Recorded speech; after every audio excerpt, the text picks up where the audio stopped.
Bodhidharma's wake-up sermon. In the light of the impartial Dharma, mortals look no different from sages. The sutras say that the impartial Dharma is something that mortals can't penetrate and sages can't practice. The impartial Dharma is only practiced by great bodhisattvas and Buddhas. To look on life as different from death,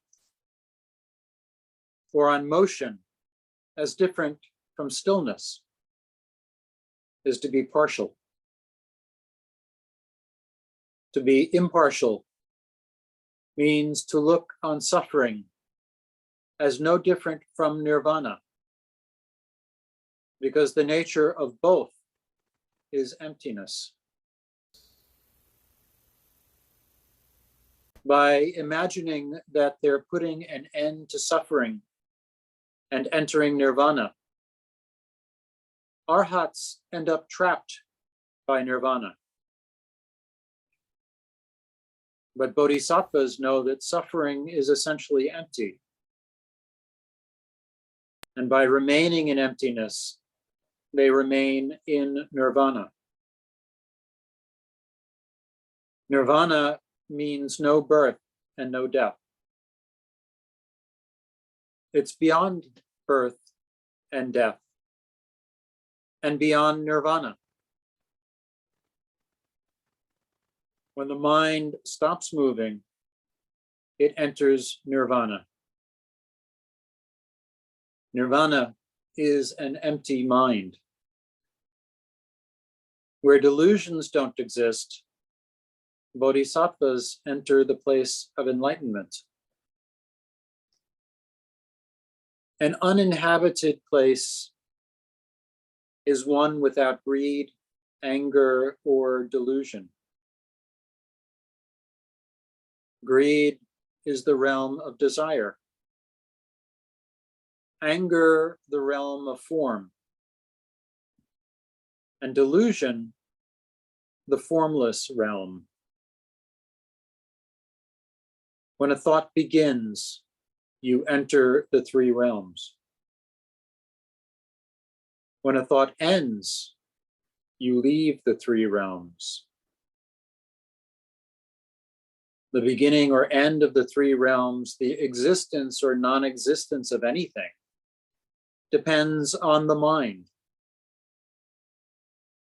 This applies to everything, even to such inanimate objects as rocks and sticks. Whoever knows that the mind is a fiction and devoid of anything real, knows that his own mind neither exists nor does it not exist. Mortals keep creating the mind, claiming it exists. And arhats keep negating the mind, claiming it doesn't exist. But bodhisattvas and Buddhas neither create nor negate the mind. This is what's meant by the mind that neither exists nor doesn't exist. The mind that neither exists nor doesn't exist is called the middle way.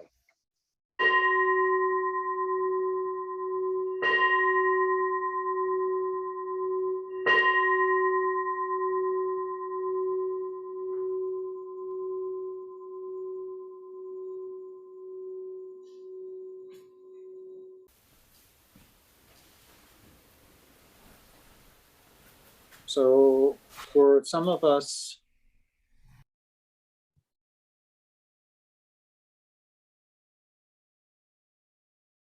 there are some adjustments to be made. For some of us, no.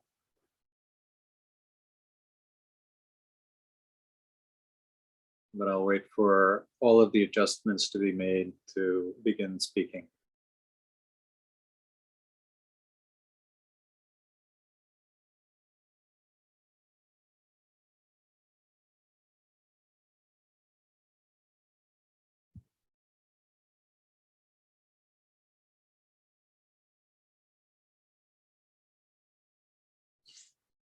For some of us, this is the second day of session, second full day of session. For some, just the first day of session.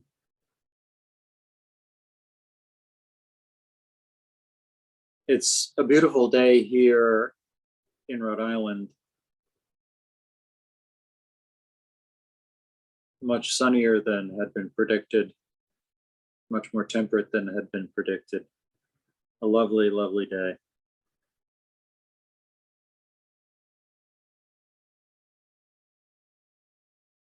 And continuing with Bodhidharma's wake-up sermon, which I spoke about a couple of weeks ago, rather a long sermon, so if one is going to speak of it at all, one really needs to break it down into parts.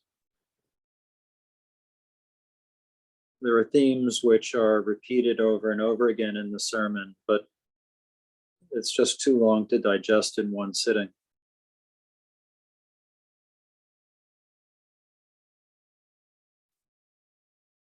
One can think of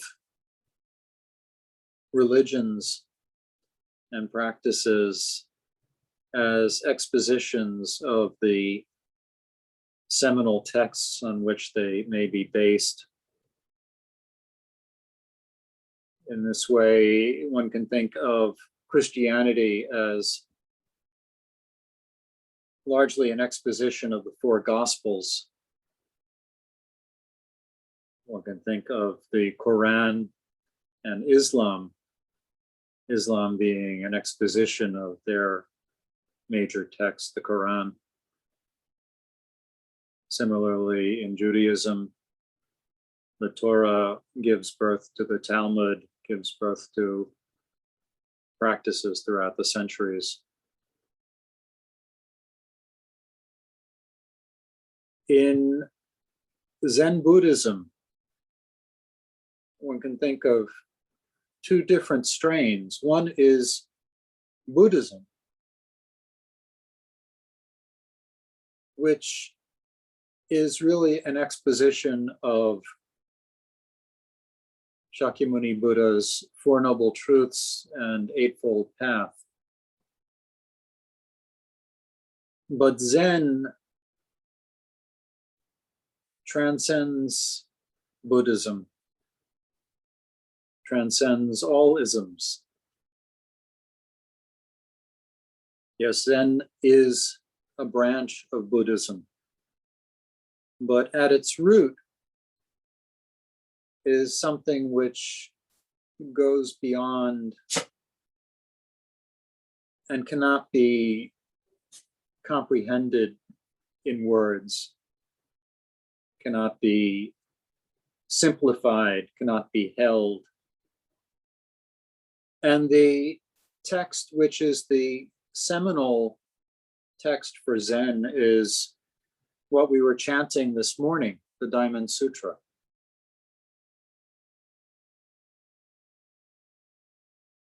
All of Zen can be thought of as an exposition,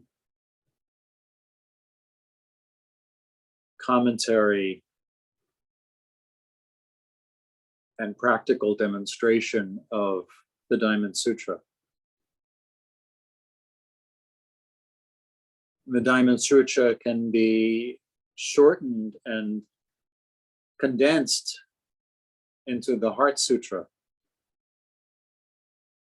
It can be condensed even further into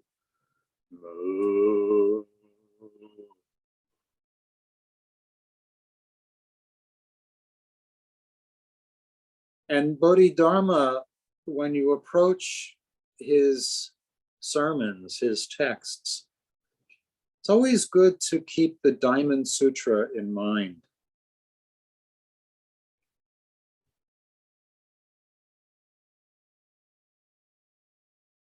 I'll come back to that in a little while, but just beginning this particular excerpt from the wake-up sermon. In the light of the impartial Dharma, mortals look no different from sages. the impartial Dharma. It's such a wonderful phrase. I've never seen it expressed in that form in any other text or any other talk.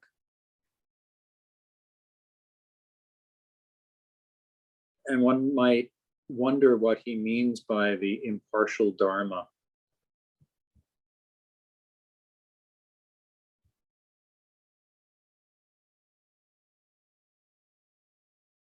To my mind, it echoes the beginning of the Bodhisattva's vow.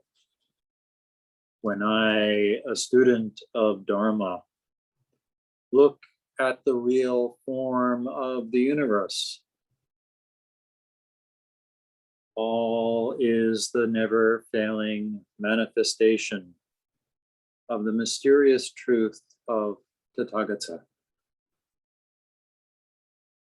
In any event, in any moment, and in any place, none can be other than the marvelous revelation of its glorious light.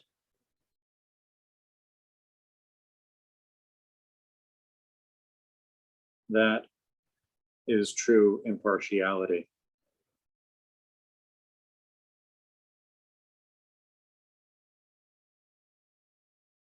The sun shines on the good and the evil, the rich, the poor.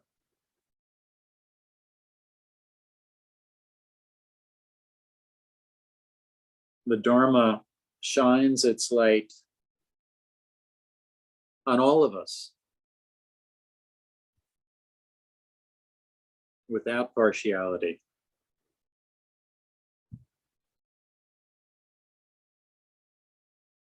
The sutras say that the impartial Dharma is something that mortals can't penetrate and sages can't practice. The impartial Dharma is only practiced by great bodhisattvas and Buddhas.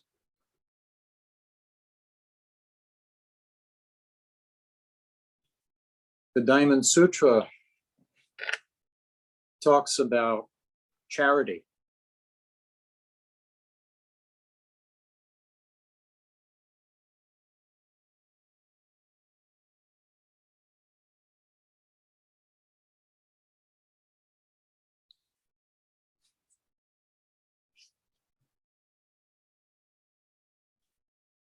And the need to have charity completely separate from form, completely separate from one's ideas, one's attachments, to give unfailingly. Subhuti, when bodhisattvas give a gift, they should not be attached to a thing. When they give a gift, they should not be attached to anything at all. They should not be attached to a sight when they give a gift, nor should they be attached to a sound, a smell, a taste, a touch, or a dharma when they give a gift. Thus, Subhuti, fearless bodhisattvas should give a gift without being attached to the perception of an object. And why? Subhuti, the body of merit of those bodhisattvas who give a gift without being attached is not easy to measure.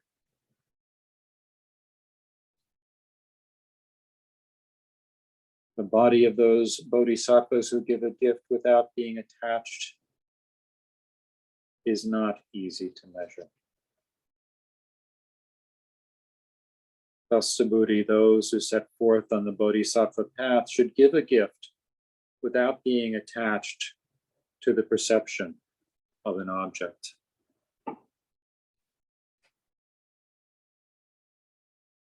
I think this is what Bodhidharma means when he says the impartial Dharma is only practiced by great bodhisattvas and Buddhas. It's hard to give without being attached in some form, without setting conditions on the receiver, without setting conditions on the nature of the gift, without setting boundaries around one's heart and one's mind.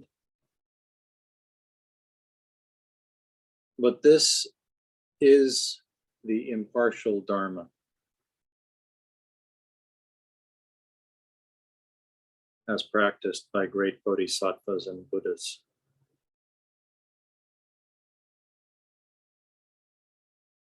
To look on life as different from death,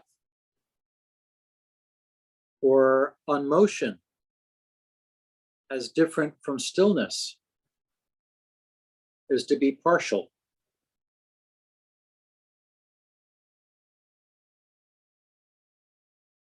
To look on life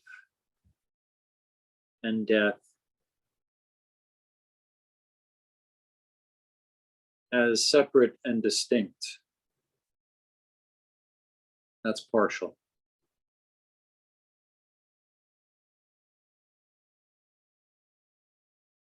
To look on suffering and nirvana as separate and distinct, that's partial.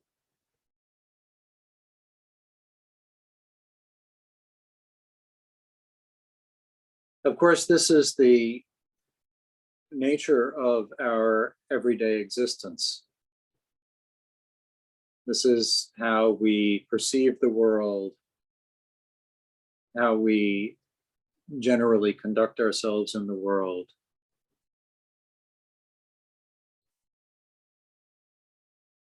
And such distinctions are necessary in order to function in the world. I don't think anyone can argue that they are not.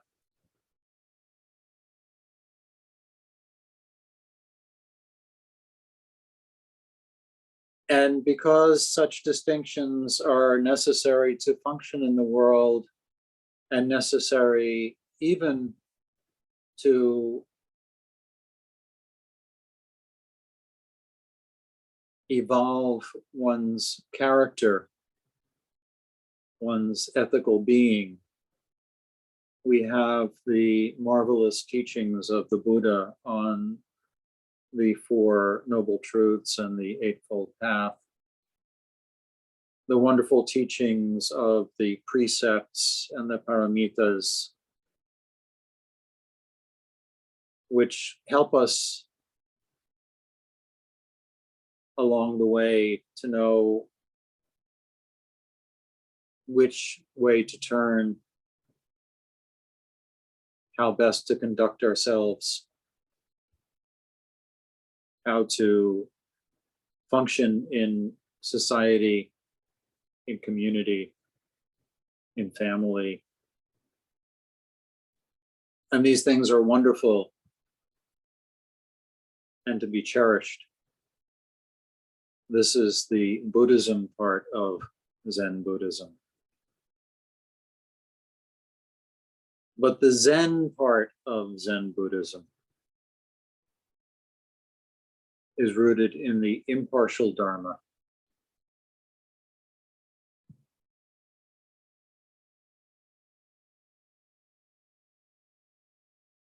To be impartial means to look on suffering as no different from nirvana, because the nature of both is emptiness.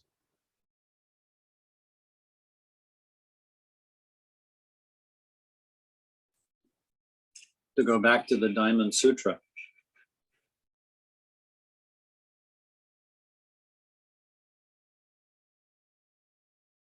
Once again, the Buddha asked the Venerable Subhuti, "What do you think, Subhuti?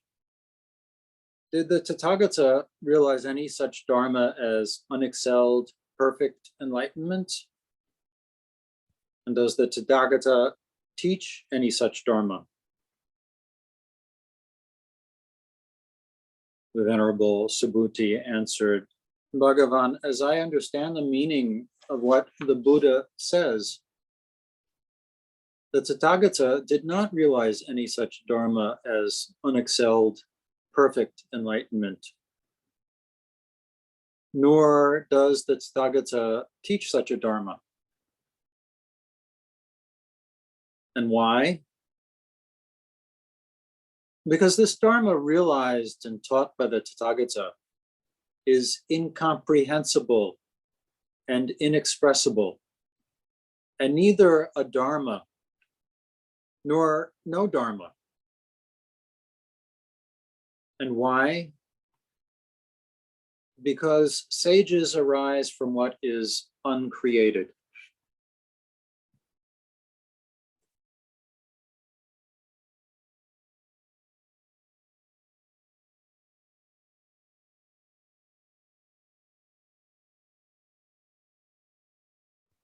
That's an awful lot of words to say mu.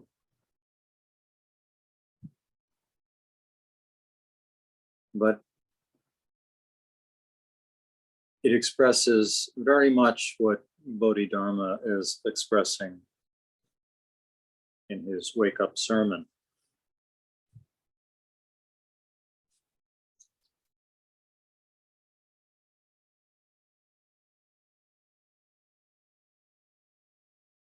By imagining that they're putting an end to suffering and entering nirvana, arhats end up trapped by nirvana. But bodhisattvas know that suffering is essentially empty. And by remaining in emptiness, they remain in nirvana. Nirvana means no birth and no death.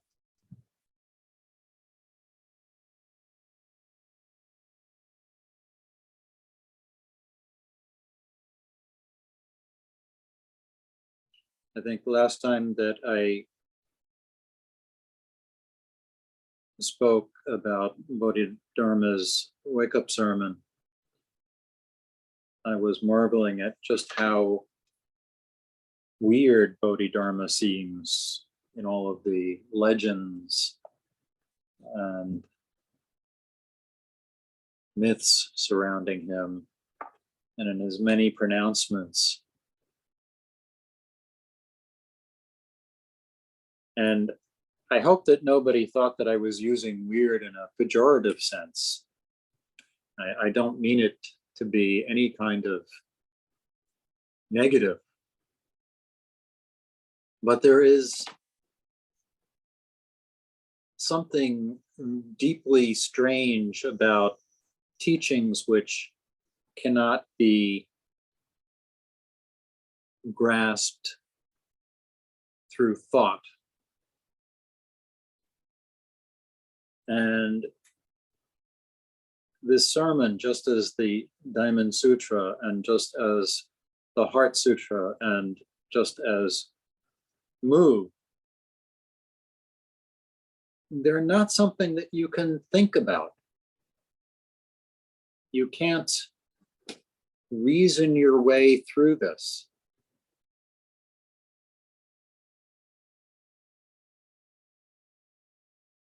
You can't reason about emptiness.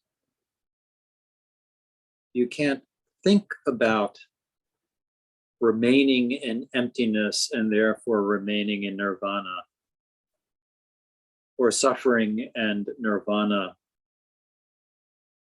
are essentially the same, because both are empty.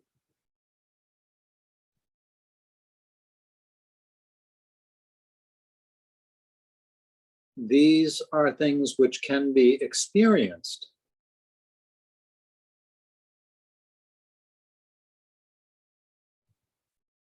when the reasoning mind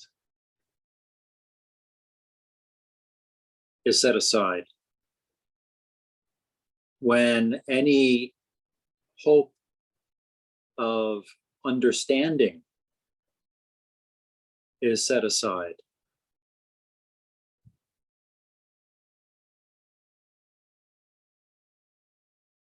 when black and white and life and death and nirvana and suffering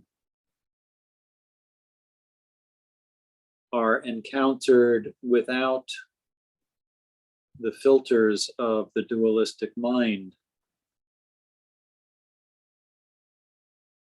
the experience of emptiness opens up by itself. But it's not something that you can easily talk about or think about or explain. This is why we practice, why we sit, why the suffering of the body and the suffering of the mind during practice are essential.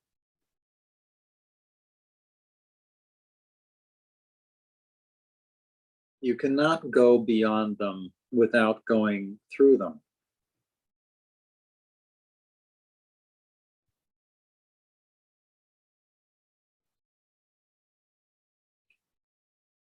This being Golden Wind Session and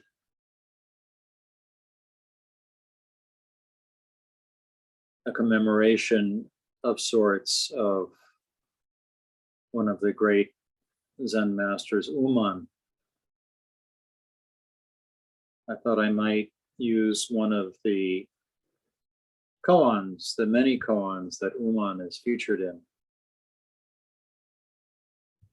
Perhaps it will shed some light on Bodhidharma's wake-up sermon, perhaps not. But in Mumonkan, case 15, Tozan's 60 blows, we meet Uman and Tozan.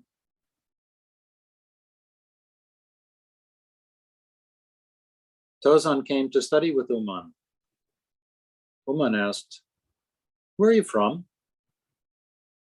"From Seto," Tozan replied. "Where were you during the summer?"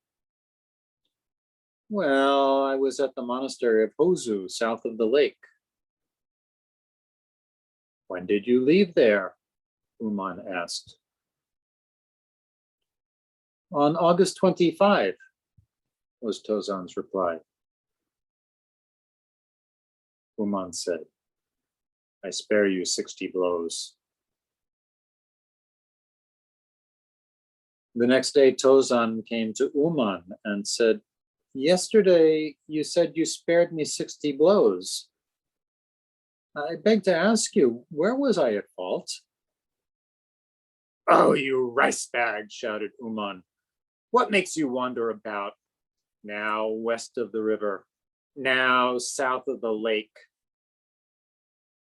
And Tozan thereupon came to a mighty enlightenment experience.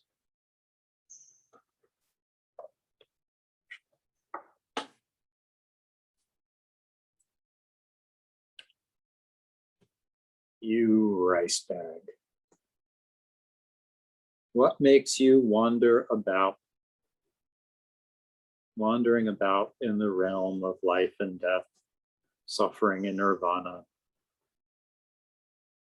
Wandering about with ideas, with facts. Uman is not asking for facts. He's not asking for a biography.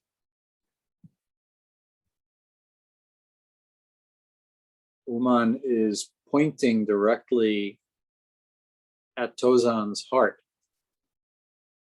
his heart mind, and saying, "What's going on in there? What are you all about? Where do you come from?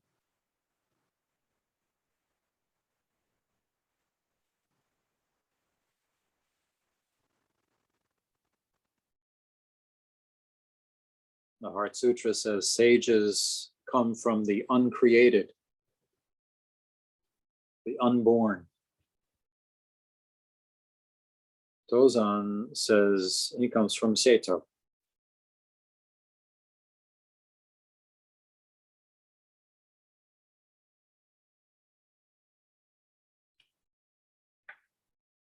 The genius of Uman is to prod and push and create within his students a great doubt, that doubt that is necessary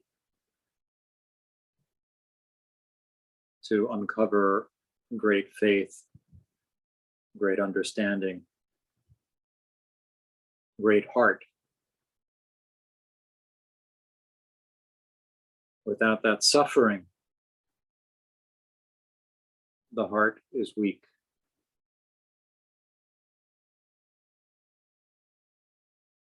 Without pushing beyond facts, dates, geography, the mind is weak.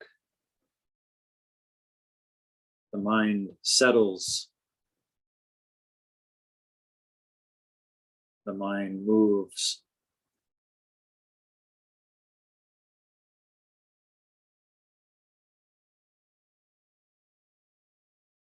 What happens when the mind doesn't move?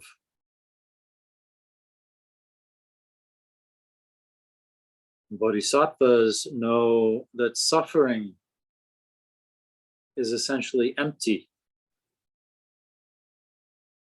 And by remaining in emptiness, they remain in nirvana. Nirvana means no birth and no death. It's beyond birth and death, and beyond nirvana.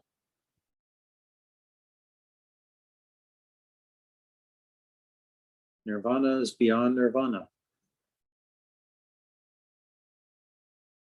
beyond any thought that you might have.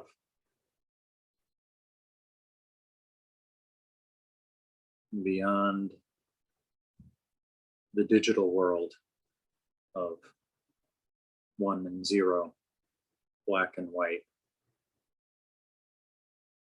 positive, negative. When the mind stops moving,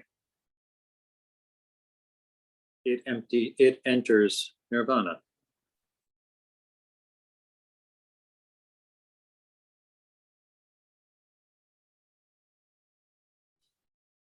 We often think of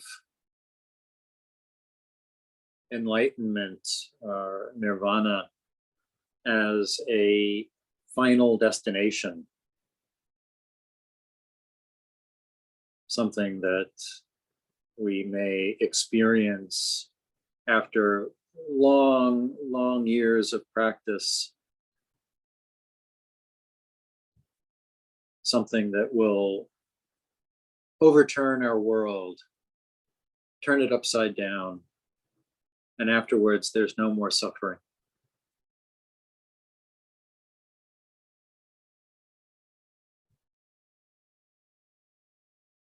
But that's partiality. That's not the impartial Dharma. Nirvana can be entered into simply by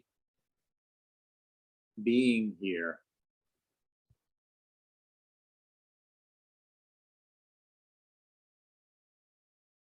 By not moving. When the mind stops moving, it enters nirvana. Now, because of our karma, the force of habit,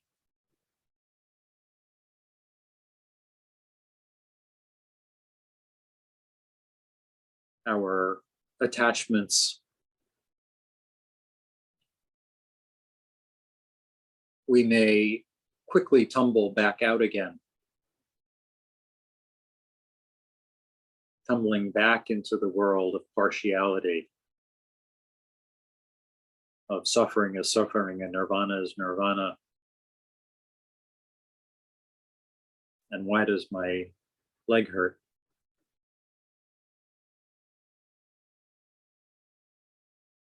But nirvana is always here with us, always.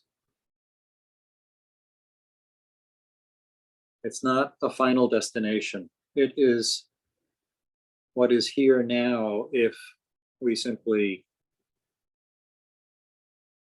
learn to appreciate it.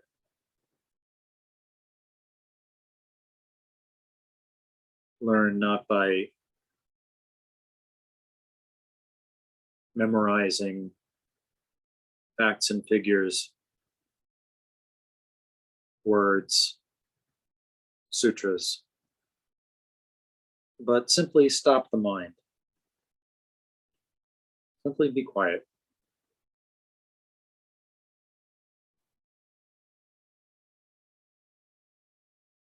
Nirvana is an empty mind. Another way of saying it is nirvana is the mind of emptiness, or mindfulness of emptiness, where delusions don't exist. Bodhisattvas enter the place of enlightenment.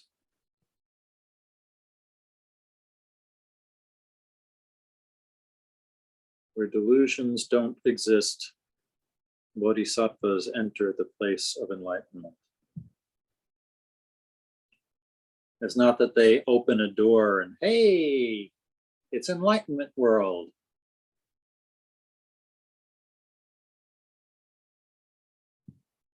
There's no door to open or close. There are just delusions or no delusions. And where there are no delusions, that is an uninhabited place. An uninhabited place is one without greed, anger, or delusion.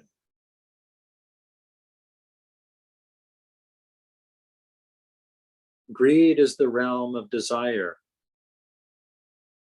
Anger, the realm of form.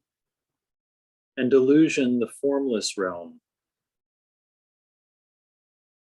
When a thought begins, you enter the three realms. When a thought ends, you leave the three realms.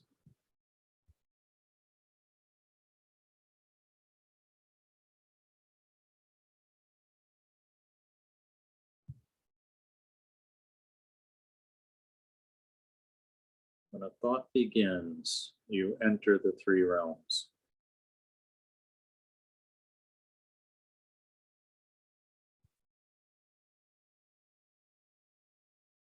Now, of course, it is not possible or desirable to live a life without thought. Our minds are not constructed in such a fashion. Thoughts are the way in which we negotiate the world.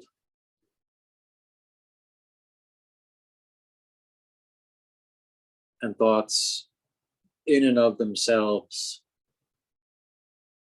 are not the enemy.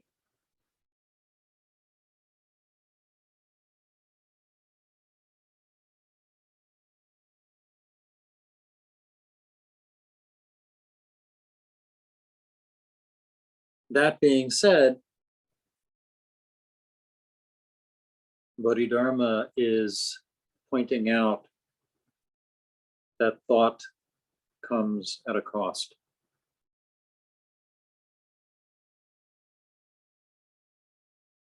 When a thought begins, you enter the three realms. When a thought ends, you leave the three realms. The beginning or end of the three realms, the existence or non-existence of anything, depends on the mind.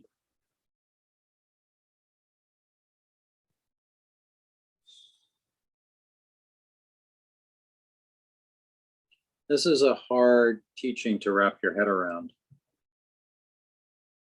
And yet we can sense the truth of it. We know how much our thinking shapes our view of even what we like to think of as objective reality.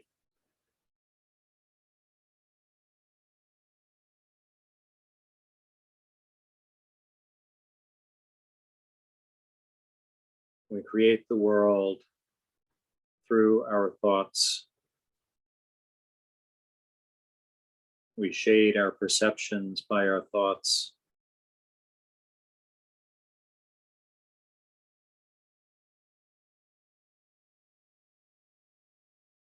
As Bodhidharma says, this applies to everything, even to such inanimate objects as rocks and sticks.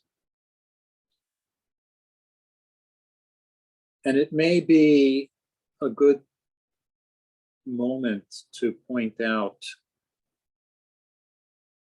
that so much of our divisions and our difficulty with other human beings revolve around the difficulty we have in distinguishing thoughts from reality, so that those who think differently from us become our enemy, or at least people that we'd rather not associate with. And to attain the impartiality of Dharma, the openness of heart and mind, to not treat our thought or someone else's thought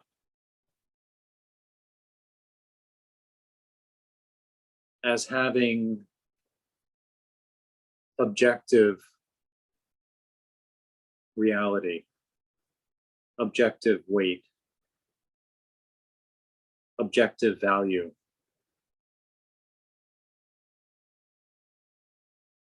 To at least maintain an openness of heart and mind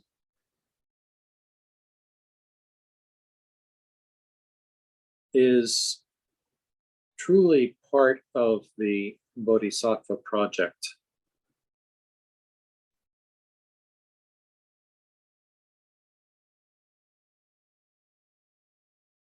To maintain the mind of impartial love, even to those with whom we disagree,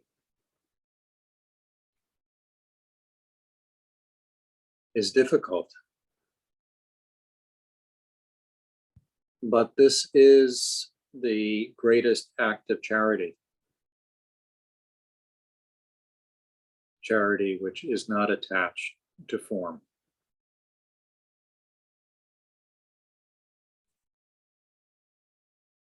Whoever knows that the mind is a fiction and devoid of anything real knows that his own mind neither exists nor does it not exist.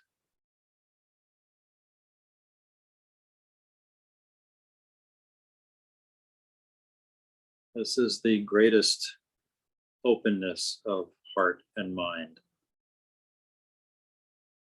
To know that the mind is a fiction and devoid of anything real.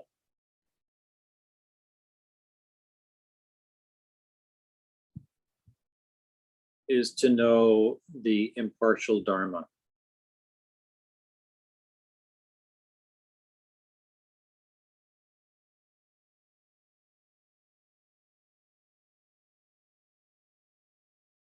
Is to know that your mind, my mind, this mind, neither exists nor does it not exist.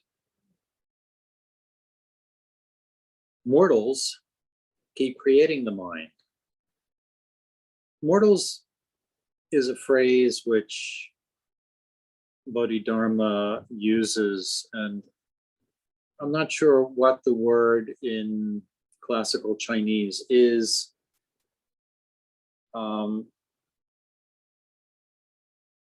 You could use one of Ada Roshi's favorite words, which was bumpkins. Bumpkins keep creating the mind, claiming it exists. And arhats, I don't know if everyone knows what an arhat is, but it's a term used mostly in Theravadan Buddhism. They are adepts. They are people who are well along the path and soon to be non-returning, soon to enter the realm of nirvana. Arhats keep negating the mind, claiming it doesn't exist. What bodhisattvas and Buddhas neither create nor negate the mind.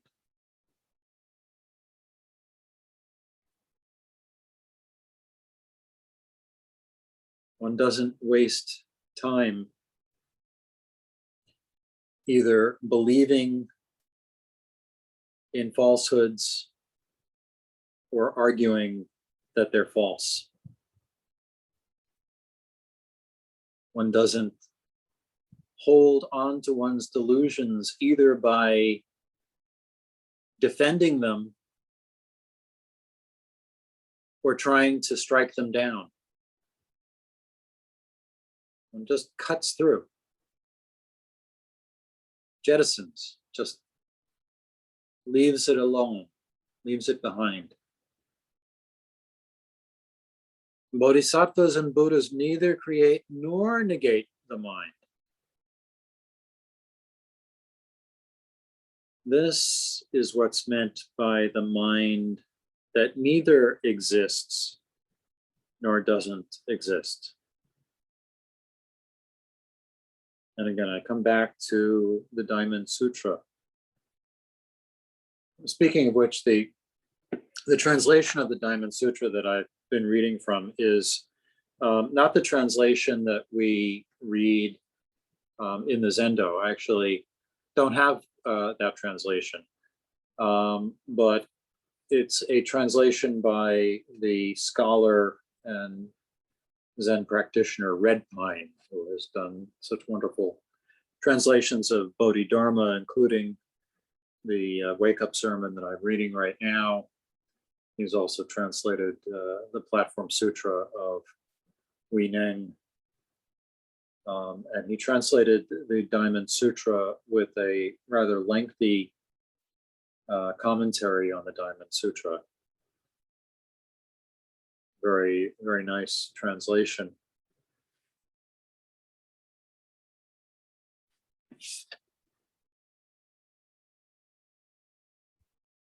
Bodhidharma's statement, this is what's meant by the mind that neither exists nor doesn't exist, sounds so much like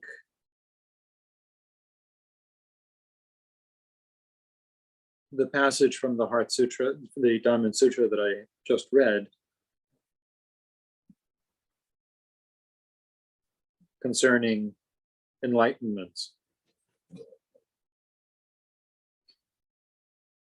Did the Tathagata realize any such Dharma as unexcelled perfect enlightenment? And does the Tathagata teach any such Dharma? The Venerable Subhuti thereupon answered, Bhagavan, as I understand the meaning of what the Buddha says, the Tathagata did not realize any such Dharma as unexcelled perfect enlightenment, nor does the Tathagata teach such a Dharma.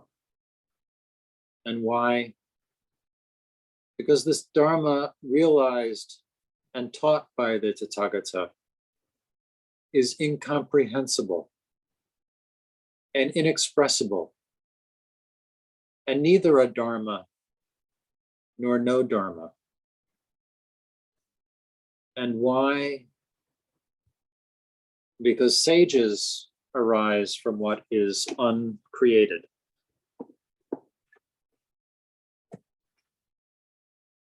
The Bodhidharma says, this is what's meant by the mind that neither exists nor doesn't exist. The mind that neither exists nor doesn't exist is called the middle way.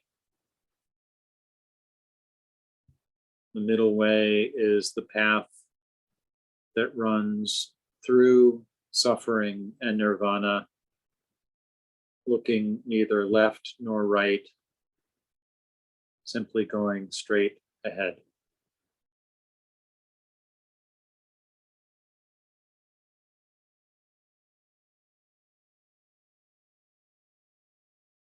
And now, because I've spoken about such weighty things, I thought I'd end with a poem. This is a poem by the American poet Billy Collins, and it's called Silence. There is the sudden silence of the crowd above a motionless player on the field, and the silence of the orchid. The silence of the falling vase before it strikes the floor. The silence of the belt when it is not striking the child. The stillness of the cup and the water in it. The silence of the moon and the quiet of the day far from the roar of the sun. The silence when I hold you to my chest. The silence of the window above us. And the silence when you rise and turn away. And there is the silence of this morning, which I have broken with my pen. A silence that had piled up all night, like snow falling in the darkness of the house. The silence before I wrote a word, and the poorer silence now.